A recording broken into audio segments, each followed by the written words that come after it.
Hola amigos, amigas, j'espère que vous allez bien. Si je vous parle de l'Écosse, à quoi est-ce que vous pensez?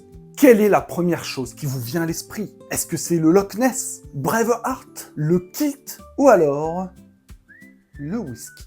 Cette boisson alcoolisée représente un pays, représente une culture, un patrimoine, un savoir-vivre. On va découvrir ensemble dans cette vidéo comment est né cet alcool et comment il s'est popularisé. Avant ça, on n'oublie pas de s'abonner à la chaîne, de liker la vidéo, et on est parti.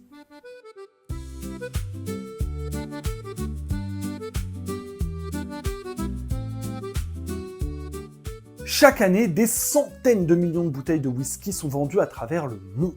C'est un énorme succès, qui s'explique notamment par la variété de cet alcool. Et pourtant, le whisky se résume à une formule assez simple.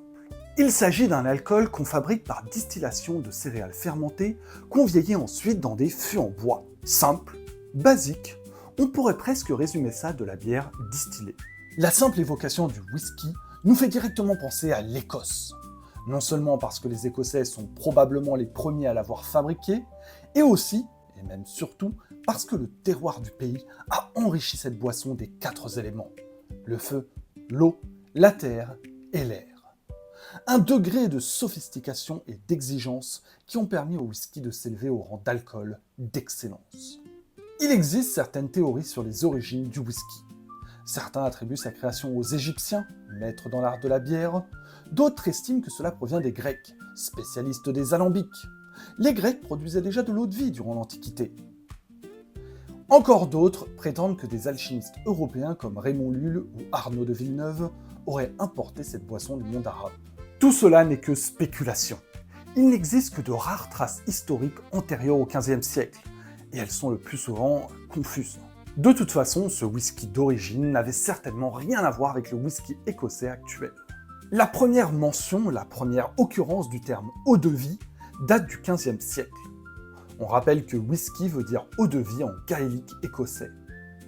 On ignore si cette dénomination désignait alors le brandy ou les spiritueux en général. Mais la référence au whisky tel qu'on le connaît aujourd'hui date d'une revue irlandaise du XVIIIe siècle. Avant, la boisson était réservée aux moines, aux apothicaires et aux paysans écossais. Mais il est probable que la pratique de la distillation en Écosse date du début du XVe siècle. Aujourd'hui, on critique assez durement la gastronomie britannique. C'est même devenu un sport national.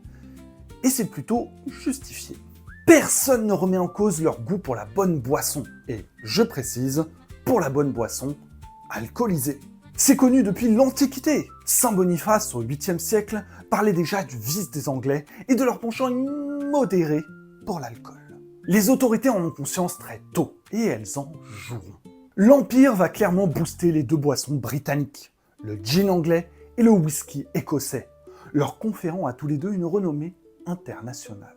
J'en profite pour vous dire qu'on a fait une vidéo sur le gin, donc vous pouvez aller la voir si le sujet vous intéresse. Le pouvoir royal a très vite eu conscience de l'influence économique que pouvait avoir le whisky.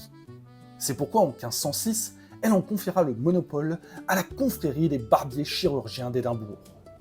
Cela permettait de garder le contrôle sur la production et sur les revenus générés, et en même temps, on ne confie pas cette mission à n'importe qui.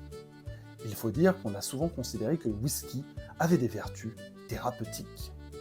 La production du breuvage a été régulièrement soumise à des contrôles, notamment lors des périodes de famine. Les céréales ne devaient plus être distillées, mais consommées. Seuls les nobles possédaient le luxe de fabriquer leur whisky et de le faire vieillir. Selon le récit d'un voyageur, toute la société écossaise adore le whisky. Les hommes, les femmes, les riches, les pauvres, cela va des enfants sans dents aux vieillards sans dents. Mais le whisky a eu un ennemi, redoutable, le fisc.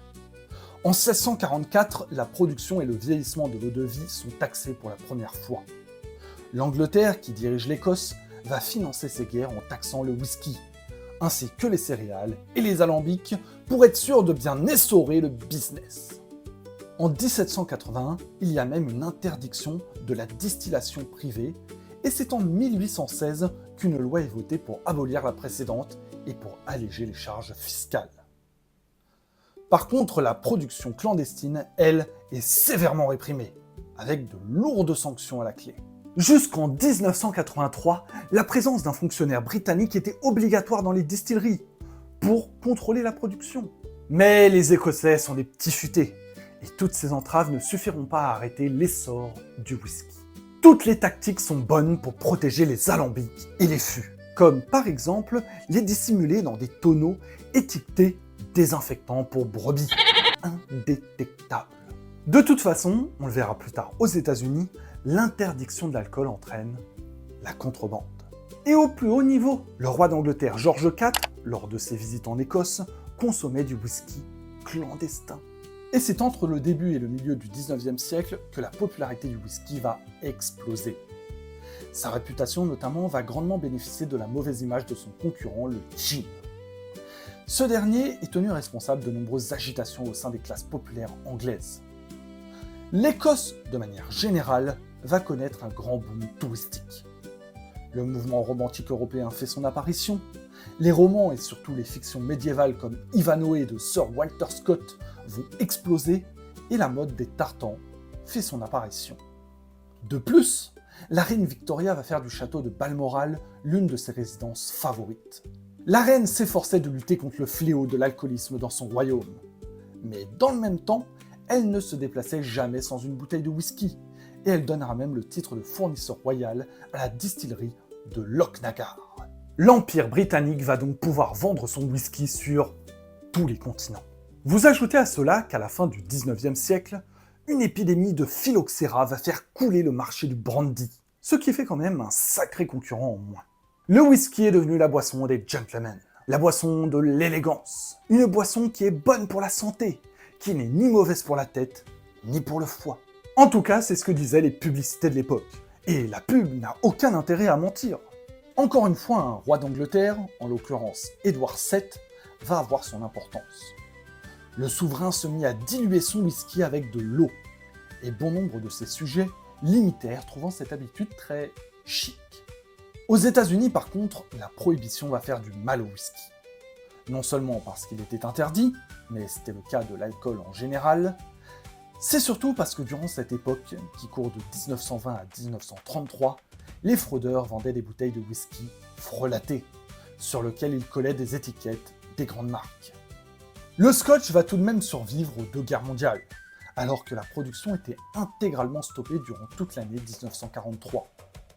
Il va rebondir en proposant de nouvelles formules comme la crème de whisky ou encore le single malt. Les consommateurs choisissent leur whisky en fonction de la région, Highlands, Lowlands, Speyside, Islay ou encore Campbellton, avec chacun leur variation, un goût iodé ou minéral par exemple. Est-ce que vous savez ce qu'est la part des anges? Pendant le vieillissement du whisky de Malte en fût, une partie de la quantité initiale disparaît. Cela est dû à la concentration des saveurs et à la maturation du whisky. Ce phénomène est considéré comme une offrande aux anges.